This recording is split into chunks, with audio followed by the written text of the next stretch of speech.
আসসালামু আলাইকুম ওরহমতুল্লাহ। সুপ্রিয় শিক্ষার্থীবৃন্দ, আশা করি তোমরা সবাই ভালো আছো। এই ভিডিওটা তৈরি করছি ষষ্ঠ শ্রেণীর শিক্ষার্থীদের জন্য। 2024 সালে ষষ্ঠ শ্রেণীর ষান্মাসিক মূল্যায়নের ইতিহাস ও সামাজিক বিজ্ঞান পরীক্ষাটা হবে 15 জুলাই। তোমাদের ষষ্ঠ শ্রেণীর ইতিহাস ও সামাজিক বিজ্ঞান যে অর্ধবার্ষিক পরীক্ষার সিলেবাসটা দেওয়া হয়েছে সে অনুযায়ী তোমাদের 1 থেকে 73 পৃষ্ঠা পর্যন্ত পরীক্ষায় থাকবে, অর্থাৎ তোমাদের বইয়ের প্রথম 6টি অধ্যায়।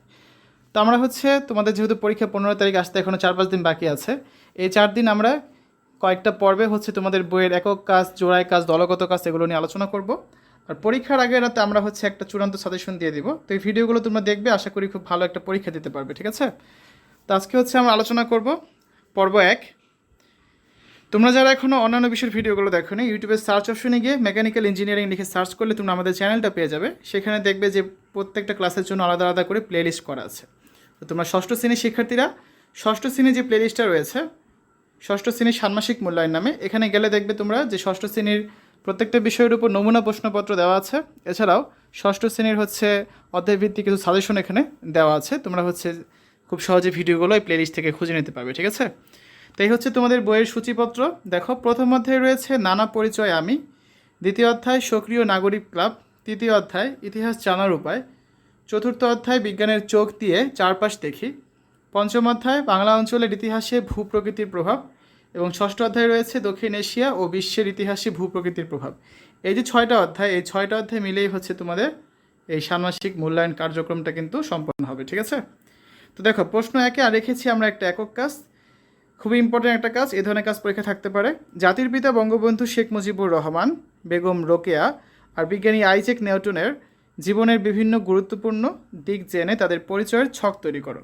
তো এই জন্য তোমাদের প্রথমে বই থেকে তাদের জীবনকাল সম্পর্কে জানতে হবে, তাদের জীবনের কিছু ঘটনা জানতে হবে, তারপর তোমরা ছকটা তৈরি করতে পারবে। তোমরা আশা করি এগুলো বই থেকে পড়েছো, না পড়লে বই থেকে পড়ে নেবে। আমরা সরাসরি অ্যান্সারে চলে যাই। দেখো, প্রথমে দেখব বঙ্গবন্ধু শেখ মুজিবুর রহমানের পরিচয়ের ছক, ঠিক আছে? দেখো, তো জন্মসাল 1920, বংশীয় উপাধি শেখ, ডাকনাম খোকা, গ্রামের নাম টুঙ্গিপাড়া, প্রিয় খেলা ফুটবল, ব্রতচারিতে তিনি চৌকস ছিলেন মানবদরদী, নিষ্ঠাবান, গান গাইতে পারতেন, লিখিত গ্রন্থ অসমাপ্ত আত্মজীবনী, শিশুকালে তিনি বেরি এবং গ্লুকোমা রোগে আক্রান্ত হয়েছিলেন, 15 থেকে 16 বছর বয়সে তিনি চশমা পরেন। এগুলো কি বঙ্গবন্ধু শেখ মুজিবুর রহমানের আত্মজীবনী আমরা এখান থেকে লিখলাম, ঠিক আছে? তারপর দেখো, রোকেয়া সাখাওয়াত হোসেনের পরিচয়ের ছক।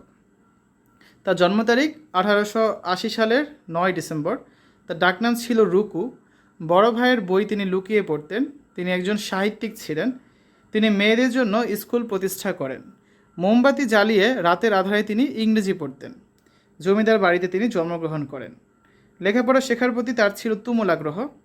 18 বছর বয়সে তিনি বিয়ে করেন।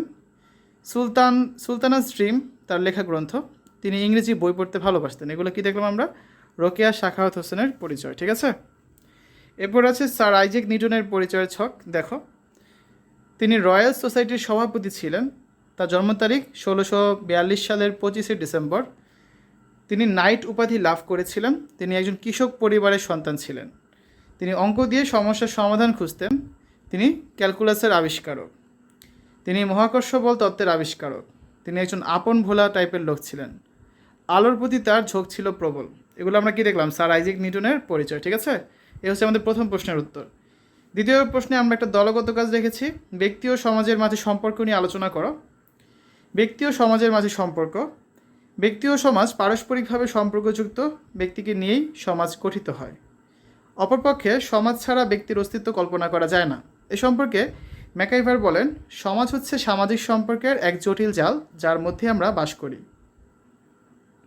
নিম্নে ব্যক্তি ও সমাজের সম্পর্ক আলোচনা করা হলো। প্রথমত, ব্যক্তি ও সমাজের সম্পর্ক অবিচ্ছেদ্য। ব্যক্তিকে নিয়েই সমাজ গঠিত।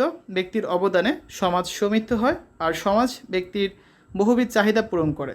পারস্পরিক লেনদেন ও সহযোগিতায় সমাজ ব্যক্তির অন্ন, বস্ত্র, বাসস্থান, গৃহস্থলী দ্রব্য সামগ্রী ও অন্যান্য মৌলিক চাহিদাগুলো পূরণ করে।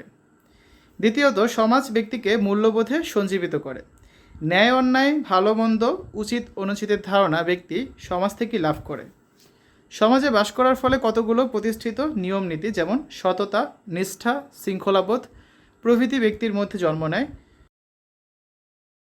This is Gaimin.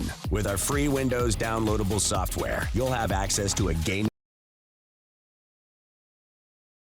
সমাজ সেগুলো লালন ও সংরক্ষণ করে। অপরপক্ষে সমাজ এ সমস্ত নিয়মনীতি দ্বারা ব্যক্তিকে পরিচালিত করে। তৃতীয়ত, সমাজ ব্যক্তির সামাজিকীকরণ করে। সামাজিকীকরণ বলতে বোঝায় ব্যক্তিকে সমাজের আকাঙ্ক্ষিত পথে পরিচালিত করা। ব্যক্তি তার জন্ম হতে মৃত্যু পর্যন্ত যাবতীয় জীবনযাপন পদ্ধতি সমাজ থেকে লাভ করে। পরিবার, ধর্ম, জ্ঞাতি, সম্পর্ক প্রভৃতির মাধ্যমে সমাজ ব্যক্তির সামাজিকীকরণ করে থাকে। চতুর্থত, সমাজ ব্যক্তিকে নিরাপত্তা দান করে। বিচ্ছিন্নভাবে বসবাস করলে জীবনের নিরাপত্তা থাকে না। সমাজ ব্যক্তিকে জীবনযাপনের উপকরণ সরবরাহ করে ও অন্য ব্যক্তি বা জনগোষ্ঠীর আক্রমণ থেকে রক্ষা করে নিরাপত্তা দান করে। সামাজিক নিয়ন্ত্রণ ব্যবস্থার মাধ্যমে সমাজ থেকে ব্যক্তি তার জীবন, সম্পত্তি ও ব্যক্তি স্বাধীনতার নিশ্চয়তা লাভ করে থাকে। তৃতীয় প্রশ্নে রেখেছি আমরা একটা একক কাজ, খুবই গুরুত্বপূর্ণ একটা কাজ এটা। তোমার পাঠ্য বইয়ে আলোচিত যে কোনো একজন বিখ্যাত ব্যক্তির আত্মপরিচয়ের 10টি বৈশিষ্ট্য তুলে ধরো। ঠিক আছে, দেখো, আমার পাঠ্য বইয়ে আলোচিত একজন বিখ্যাত ব্যক্তি হলেন বঙ্গবন্ধু শেখ মুজিবুর রহমান। তার মূল বৈশিষ্ট্য হচ্ছে তিনি আমাদের জাতির পিতা। তার আত্মপরিচয়ের 10টি বৈশিষ্ট্য নিচে তুলে ধরা হচ্ছে। 1. বঙ্গবন্ধু ছোটবেলা থেকেই খেলাধুলা ভালোবাসতেন।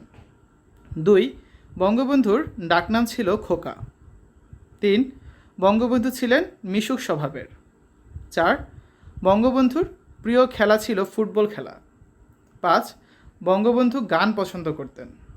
6. বঙ্গবন্ধু শিক্ষানুরাগী ছিলেন। 7. বঙ্গবন্ধু মানুষকে সাহায্য করতে ভালোবাসতেন। 8. বঙ্গবন্ধু খুবই সাহসী ছিলেন। 9. বঙ্গবন্ধু দায়িত্ব পালনে ছিলেন প্রবল নিষ্ঠাবান। এবং 10 নম্বর হচ্ছে বঙ্গবন্ধু ছিলেন একজন যোগ্য নেতা। তারপর দেখো 4 নম্বর প্রশ্নে আমরা একটা একক কাজ রেখেছি যে আমরা বঙ্গবন্ধুকে জাতির পিতা বলি কেন। বঙ্গবন্ধু অদম্য সাহসে পাকিস্তানের বিরুদ্ধে সংগ্রামে নেতৃত্ব দিয়ে গেছেন। কখনো ভয় পেয়ে পিছু হটেননি। ওদের সাথে মন্ত্রিত্ব বা কোনো কিছুর বিনিময়ে আপোষ করেননি। তিনি নিজের জন্যে কখনো কিছু চাননি, এমনকি নিজের জীবনের পরোয়া করেননি।